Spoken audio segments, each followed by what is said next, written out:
नड्डा जी, आप तो टुच्चई पर उतर आए और आपके साथ साथ आपके तमाम मंत्री, आपके सांसद, आपके बेलगाम प्रवक्ता भी। लेकिन हम तो चाहते हैं कि आप सब मिलकर ये क्षुद्रता और ये टुच्चई करिए, क्योंकि ये देश भी तो आपका असली रंग और रूप देखे। इस शोक की घड़ी में डॉक्टर मनमोहन सिंह को आप वो सम्मान नहीं दे पाए जिसके वो हकदार थे। लेकिन इस शोक की घड़ी में आंखें मटका मटका के, आंखें तरेर तरेर कर, भाव भंगिमाओं के साथ जिन शब्दों का चयन आप लोग कर रहे हैं, ये दुनिया देख रही है कि किस तरह से आप इस देश के एक प्रधानमंत्री का अपमान कर रहे हैं, इस देश के प्रथम सिख प्रधानमंत्री का तिरस्कार कर रहे हैं। किसी ने ठीक ही कहा था कि छोटे मन के लोगों से बड़ी राजनीति की अपेक्षा करना तो दूर की बात है, वक्त पड़ने पर उनसे बड़प्पन की उम्मीद करना भी बेमानी है। सरदार मनमोहन सिंह इस देश के सिर्फ प्रथम सिख प्रधानमंत्री नहीं थे, वो विश्व विख्यात के अर्थशास्त्री थे, उत्कृष्ट अर्थशास्त्री थे, शालीन व्यक्तित्व के धनी थे, एक परिपक्व राजनेता थे जिन्होंने देश का परचम दुनिया भर में लहराया। और ऐसे में निगम बोध घाट पर उनका अंतिम संस्कार करके, जहां पर किसी भी पूर्व प्रधानमंत्री का अंतिम संस्कार नहीं हुआ, इंक्लूडिंग अटल जी का, जिनका आपने स्मृति स्थल पर अंतिम संस्कार किया और वहीं पर उनका स्मारक बना, ये करके आपने दिखा दिया कि इस देश के प्रथम सिख प्रधानमंत्री के लिए आपके मन में तनिक भर भी, रत्ती भर भी इज्जत और सम्मान नहीं है। कुछ बातें हैं जो हम लोग कहना नहीं चाहते थे, लेकिन आपने कोई चारा नहीं छोड़ा है और कहनी पड़ेंगी, और क्योंकि छेड़ दिया है तो सुनिए इस बात को, और ये देश को भी समझ में आनी चाहिए। डीडी न्यूज ने डॉक्टर साहब के अंतिम संस्कार का लाइव प्रसारण तब शुरू किया जब नरेंद्र मोदी निगम बोध घाट पहुंच गए।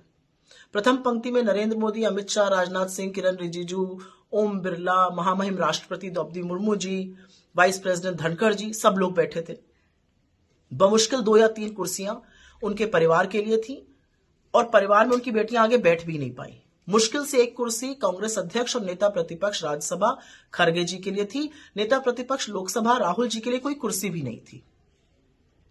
जगह इतनी तंग थी कि उनका परिवार, अधिकांश परिवार चिता तक भी नहीं पहुंच पाए और बहुत सारे परिवार के लोग अपनी पुष्पांजलि भी नहीं अर्पित कर पाए। जनमानस को तो निगमबोध घाट के गेट तक नहीं आने दिया गया, उनको सड़कों पर ही श्रद्धांजलि अर्पित करके अपने मन को समझाना पड़ा। जो विदेशी राजनयिक थे वो इतने पीछे बैठे थे कि उनको वहां से कुछ दिख भी नहीं रहा था, इतनी तंग जगह थी। और जो डीडी न्यूज का कैमरा था उसका सारा फोकस मोदी जी पर था।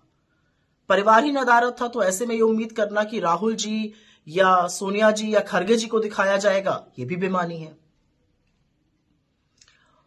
और उसी के दौरान, मतलब कितनी बड़ी विडंबना है कि जब डॉक्टर साहब को गार्ड ऑफ ऑनर मिल रहा था तो डीडी न्यूज का कैमरा और ये देश नरेंद्र मोदी जी की शक्ल देख रहा था, उन पर फोकस था। और उसके बाद बीजेपी की जाहिल लोग, आपके समर्थक, ये तक कहते हैं कि जिन राहुल गांधी जी ने डॉक्टर साहब को कंधा दिया वो अंत्येष्टि में शामिल नहीं हुए। खैर, आज वो दिन नहीं है कि ऐसे जाहिलों के साथ हम उलझे या उनको हम प्रत्युत्तर दें या उनको एक्सप्लेनेशन दें, वो हम करेंगे भी नहीं। लेकिन उस पंक्ति में बैठे हुए, उस अग्रिम पंक्ति में बैठे हुए भाजपाइयों को देखकर वो सारी बातें बार बार याद आ रही थी जो गलीच बातें इन लोगों ने डॉक्टर साहब के बारे में कही हैं। उनकी चाल पर, उनकी बोली पर, उनके नाम तक का उपहास इन भाजपाइयों ने उड़ाया है। और असलियत यह है कि यह काम खुद नरेंद्र मोदी जी ने किया है। चुनावी मंच से उनको मनमोहन सिंह कहना, यह कोई भूला नहीं है। और मैं चाहकर भी नरेंद्र मोदी का सदन में वो वक्तव्य कि डॉक्टर साहब रेनकोट पहनकर नहाते हैं जैसी वाहियात बात अपने मन से भुला नहीं पा रही हूं।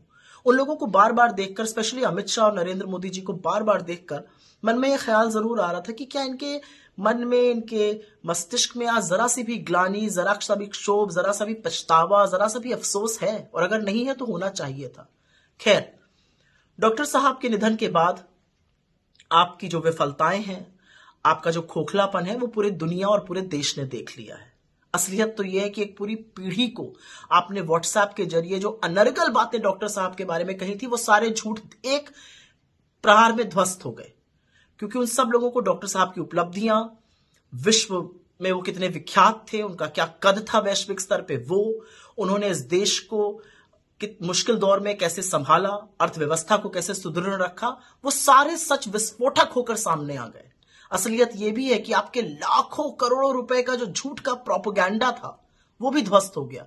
क्योंकि आज जो चर्चा है वो तो डॉक्टर साहब के देश के प्रति समर्पण की, उनके ज्ञान की, उनकी शालीनता की, उनकी गरिमा की हो रही है। तो लानत है आपके प्रोपेगेंडा पे।